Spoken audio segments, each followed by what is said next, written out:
Hello बच्चों, मैं तेजपाल बिसल स्वामी केशवानंद उच्च माध्यमिक विद्यालय लक्ष्मणगढ़ अलवर की ऑनलाइन क्लासेज में आपका हार्दिक स्वागत करता हूं।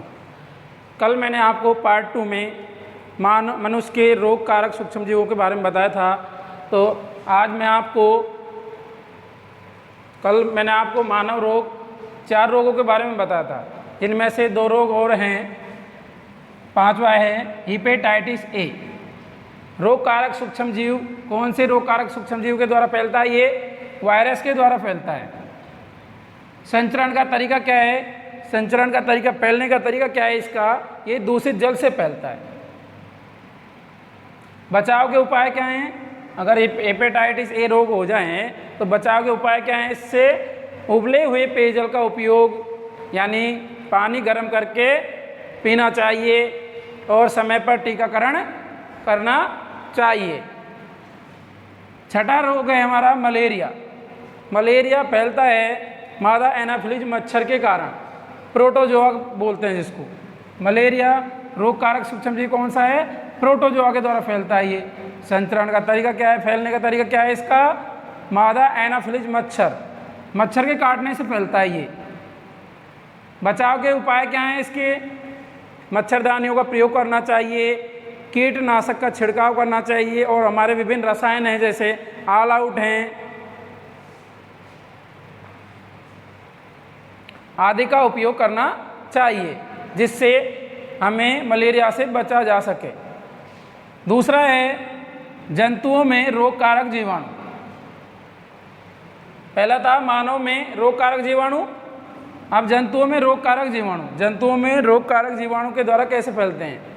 जीवाणु के द्वारा जंतुओं में रोग कैसे होते हैं? सूक्ष्म जीव जंतुओं में अनेक प्रकार के रोग उत्पन्न करते हैं।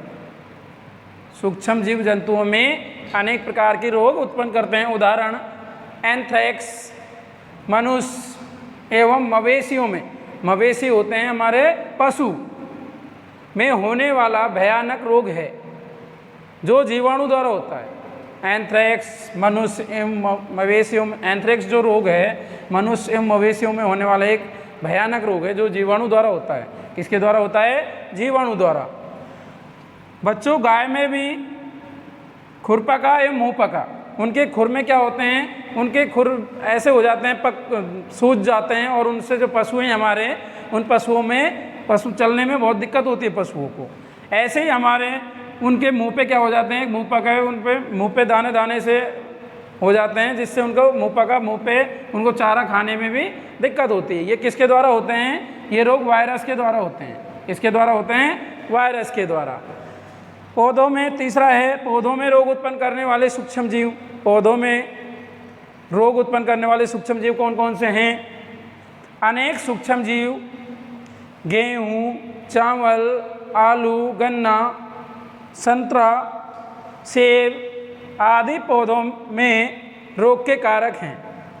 पौधों में रोग उत्पन्न करने का सूक्ष्म जीव कौन से हैं? गेहूं में भी हो सकता है, चावल में भी हो सकता है, आलू में भी हो सकता है, गन्ना में भी हो सकता है, संतरा में भी हो सकता है। ये विभिन्न प्रकार के पौधों में रोग हो सकते हैं। जैसे उदाहरण है गेहूं का रस्ट रोग। गेहूं का रस्ट रोग में क्या होता है? गेहूं में अधिकतर आप देखते हो कोई बाल ऐसी होती है जो बिल्कुल काली हो जाती है, या फिर उस सिकुड़ कर कैसी हो जाती है? कमज़ोर सी हो जाती है वो, उसको बोलते हैं गेहूं का रस्ट रोग। नींबू का कैंकर रोग। नींबू का कैंकर रोग होता है हमारे, जो नींबू आपने देखे होंगे, नींबू कैसे होते हैं? समान आकृति के होते हैं, लेकिन कोई कोई नींबू ऐसा होता है कि उसके ऊपर दाने दाने से हो जाते हैं, ब्लैक ब्लैक से धब्बे हो जाते हैं, उसको बोलते हैं नींबू का कैंकर रोग।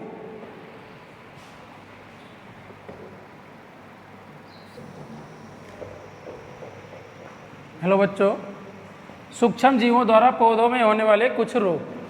पिछले वीडियो में हमने सूक्ष्म जीवों द्वारा मनुष्यों में होने वाले रोगों के बारे में जाना था। अब हम सूक्ष्म जीवों द्वारा पौधों में होने वाले कुछ सामान्य रोगों के बारे में जानेंगे। पादप रोग है नींबू का कैंकर रोग। ये किस में होता है? नींबू में होता है। कौन से सूक्ष्म जीव के द्वारा होता है? वो जीवाणु के द्वारा होता है। संचरण का तरीका क्या है? फैलने का तरीका इसका वायु के द्वारा ये फैलता है, हवा के माध्यम से। दूसरा है गेहूं की रस्ट रोग। किसके द्वारा फैलता है ये? कवक के द्वारा। मैंने आपको पिछले वीडियो में कवक के बारे में बताया था। जब हमारा अचार या रोटी या ब्रेड का टुकड़ा कुछ दिनों के लिए खुले में हम उसको छोड़ देते हैं तो उसके ऊपर क्या होता है? सफ़ेद सफ़ेद सी फफूंद आ जाती है, जिसको क्या बोलते हैं हम? कवक बोलते हैं। हम क्या कहते हैं आम भाषा में उसको? भाई इसमें फफूंद लग गई, लेकिन फफूंद नहीं होता है, वो होता है वो कवक। अंग्रेजी में बोलते हैं इसको फंजाई। संचरण के नींबू की गेहूं के रस्ट रोग का संचरण का तरीका क्या है? वायु एवं बीज के माध्यम से ये फैलता है। भिंडी की पीत किसके द्वारा फैलता है? वायरस के द्वारा। संचरण का तरीका क्या है? संचरण का तरीका है कीट के माध्यम से फैलता है। ये जो कीड़े मकोड़े होते हैं ना, जैसे अपनी तितली देखी होगी आपने, जो उड़ते हैं, ये इनके माध्यम से फैलता है, ये कीट के माध्यम से। खाद्य विषाक्तन क्या होता है? जब हमारा जो भोजन होता है वो खराब हो जाता है, सड़ जाता है, तो उसको बोलते हैं खाद्य विषाक्तन। खाद्य विषाक्तन का मतलब क्या हो जाता है? वो उसमें जहर बन जाता है, वो उसको खाने वाला व्यक्ति की मृत्यु भी हो सकती है। खाद्य विषाक्तन हमारे भोजन में उत्पन्न होने वाले कभी कभी विषैले पदार्थ उत्पन्न करते हैं। हमारे भोजन में उत्पन्न होने वाले कभी कभी विषैले पदार्थ उत्पन्न करते हैं। यह भोजन को विषाक्त बना देते हैं। सूक्ष्म जीवों द्वारा संदूषित भोजन करने से खाद्य विषाक्तन हो सकता है। खाद्य विषाक्तन क्या है? हमारा भोजन है भाई, 1-2 दिन भोजन को रखे हुए होंगे तो उसमें क्या होता है? उसमें जीवाणु, जो हमारे सूक्ष्म जीव हैं, उसमें जीवाणु रोग उत्पन्न हो जाते हैं, जीवाणु लग जाते हैं उसमें। जो क्या होते हैं जीवाणु, अगर हम उस भोजन को अगर सेवन करेंगे तो वो जीवाणु हमारे शरीर में प्रवेश कर जाएंगे भोजन के माध्यम से, और हमारे शरीर को क्या कर देंगे? वो बीमार कर देंगे, और जिससे बीमारी से हमारी मृत्यु भी हो सकती है।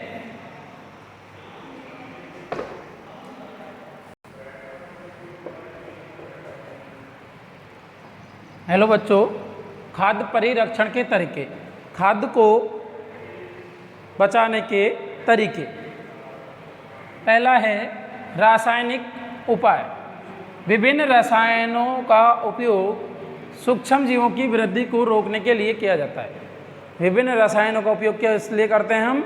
सूक्ष्म जीवों की वृद्धि को रोकने के लिए, जिससे कि हमारे जो जीवाणु हैं, वायरस हैं, उन भोजन में नहीं लगे। अतः इन्हें परिरक्षक कहते हैं। अचार, जैम आदि में क्या करते हैं हम? सोडियम बेंजोएट तथा सोडियम मेटाबाइसल्फाइड का प्रयोग कर लंबे समय तक सुरक्षित रखा जा सकता है। हम देखते हैं बाज़ार में जो डिब्बे आते हैं, पैकिंग के अचार के डिब्बे आते हैं, उनको लंबे समय तक सुरक्षित रखने के लिए क्या करते हैं? उनमें सोडियम बेंजोएट, मेटाबाइसल्फाइड का प्रयोग कर उनको लंबे समय तक सुरक्षित रखा जा सकता है। यानी वो लंबे समय तक उनको संदूषण से बचाया जा सकता है। दूसरा है नमक द्वारा परिरक्षण। हम क्या करते हैं? हम नमक के द्वारा भी हमारे भोजन को लंबे समय तक रख सकते हैं, सूक्ष्म जीवों की वृद्धि को रोक सकते हैं। जीवाणुओं की वृद्धि को रोकने के लिए मांस तथा मछली एवं इमली आदि के परिरक्षण में भी नमक का प्रयोग किया जाता है। हम क्या करते हैं? मांस, मछली, इमली, इनमें सूक्ष्म जीवों की वृद्धि को रोकने के लिए क्या करते हैं? हम उनमें नमक लगा देते हैं, नमक का प्रयोग करते हैं, जिससे कि वो सड़े नहीं, खराब नहीं होए, संदूषण नहीं होए, उनमें सूक्ष्म जीवों की वृद्धि नहीं हो।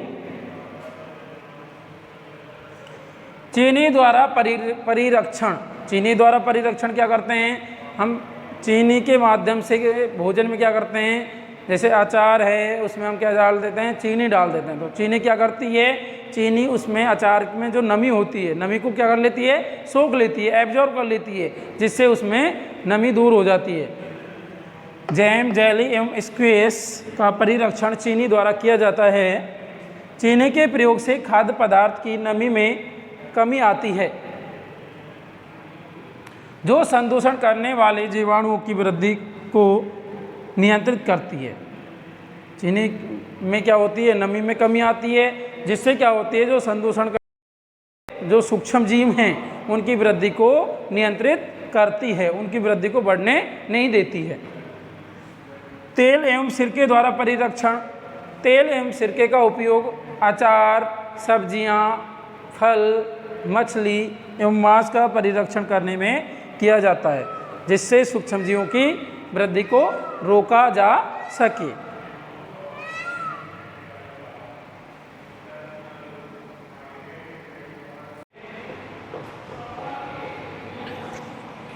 हेलो बच्चों, खाद्य परिरक्षण का 5वां चरण है गर्म एवं ठंडा करना। खाद्य पदार्थों को उबालकर या रेफ्रिजरेटर में रखकर सूक्ष्म जीवों की वृद्धि को रोका जा सकता है। खाद्य पदार्थों को हम क्या कर सकते हैं, उबालकर या रेफ्रिजरेटर में रखकर सूक्ष्म जीवों की वृद्धि को रोक सकते हैं, जीवाणुओं की वृद्धि को रोक सकते हैं। सूक्ष्म जीव का मतलब जीवाणुओं की वृद्धि को हम रोक सकते हैं। थैलियों में पैक होने वाले दूध को 70 डिग्री सेल्सियस पर 15 से 30 सेकंड तक 15 सेकंड से 30 सेकंड के बीच में गर्म किया जाता है। सेकंड के लिए गर्म करते हैं, फिर ठंडा कर उसका भंडारण कर देते हैं। थैलियों में पैक होने वाले दूध का क्या करते हैं हम, 15 से 30 सेकंड तक उसको गर्म करते हैं, फिर क्या करते हैं, उसको ठंडा करके और थैलियों में उसका भंडारण कर देते हैं। खाद्य परिरक्षण का 6वां चरण है भंडारण एवं पैकिंग। ड्राई फ्रूट्स जो होते हैं, बादाम, अखरोट, किशमिश, सब्जियों, बिस्किट, पापड़ आदि को वायुरोधी डिब्बों में या पैकेटों में रखा जाता है। वायुरोधी का मतलब उसके अंदर वायु नहीं होती है, जिससे उनकी सूक्ष्म जीवों से सुरक्षा होती है। अगर उसके अंदर वायु हो जाएगी तो क्या हो जाएगा, उसमें सूक्ष्म जीवों की वृद्धि हो जाएगी। उनको सूक्ष्म जीवों की वृद्धि को रोकने के लिए ऐसा करते हैं, वायुरोधी डिब्बों में या पैकेटों में रखा जाता है। नाइट्रोजन स्थिरीकरण। नाइट्रोजन स्थिरीकरण क्या होता है, हमारे जो लेग्यूम जो पौधे होते हैं यानी दलहनी पौधे, उनकी जड़ों में क्या होता है, एक राइजोबियम जीवाणु पाया जाता है। हम जैसे उसके चने के पेड़ को जैसे उखाड़ें या फिर हमारी मूंग उसकी जड़ को, पौधे को जड़ सहित उखाड़ें, तो उसकी जो जड़ के अंदर होती हैं छोटी छोटी गांठें होती हैं, उनको क्या बोलते हैं, राइजोबियम जीवाणु बोलते हैं। राइजोबियम जीवाणु क्या करता है, राइजोबियम जीवाणु में नाइट्रोजन की भरपूर मात्रा होती है, जिससे हमारी जो मिट्टी है उसमें नाइट्रोजन की कमी नहीं होती है और हमारी जो फसल है वो अच्छी उत्पादन देती है। नाइट्रोजन स्थिरीकरण लेग्यूम दलहनी पौधों की जड़ों की ग्रंथिकाओं में, जो मैंने आपको बताया उसकी जड़ों की जो जड़ें होती हैं उसमें गांठ सी होती हैं।